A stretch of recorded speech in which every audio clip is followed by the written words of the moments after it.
መዝሙረ ዳዊት ቁጥሪ 52 ሰነፍ ሰብ ብልቡ እግዚአብሔር የለን ይብል ሓሰሩ ብበደሎም ድማ ረኸሱ ንሰናይ ግብሪ ዝገብራ የለን እግዚአብሔር ኣብ ሰማይ ኮይኑ ንደቂ ሰባት ተመልከተ ምናልባት ንእግዚአብሔር ዝደሊ ለባም ሰብ እንተሎ ምእንቲ ክርኢ ኩሉ ድማ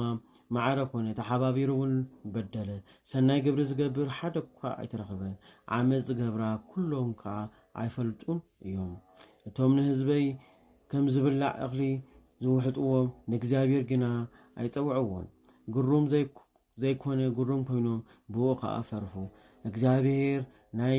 ጉቡዛት ዕፅምቲ በቲኑ እዩሞ እግዚአብሔር ኣዋሪድዎም እዩሞ ሓፈሩ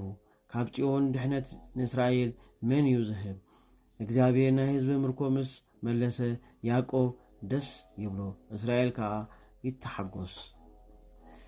መዝሙረ ዳዊት ቁጥሪ 53 ኦ ጎይታ ብስምካ ድሕነኒ ብሓይልኻ ድማ ፍትሓለይ ኦ ጎይታ ጸሎተይ ስማዓኒ ቃል ኣፈይ ይሁን ጽን ካልኦት ኣብ ልዕለይ ደው ኢሎም እዮሞ ሓያላት ድማ ንነፍሰይ ደለይዋ ንእግዚአብሔር ከዓ ኣብ ቅድሚኦም ኣይገበርዎን እነሆ እግዚአብሔር ክረዳእኒ እዩ ጎይታይ ከዓ ንነፍሰይ ከድሕና እዩ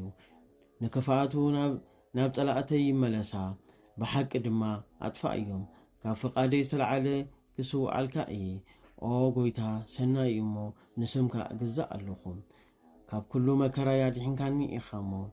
ዓይነይ እውን ኣብ ልዕሊ ዓራተይ ራእይት ዓይነይ እውን ኣብ ልዕሊ ጸላእተይ ራእይት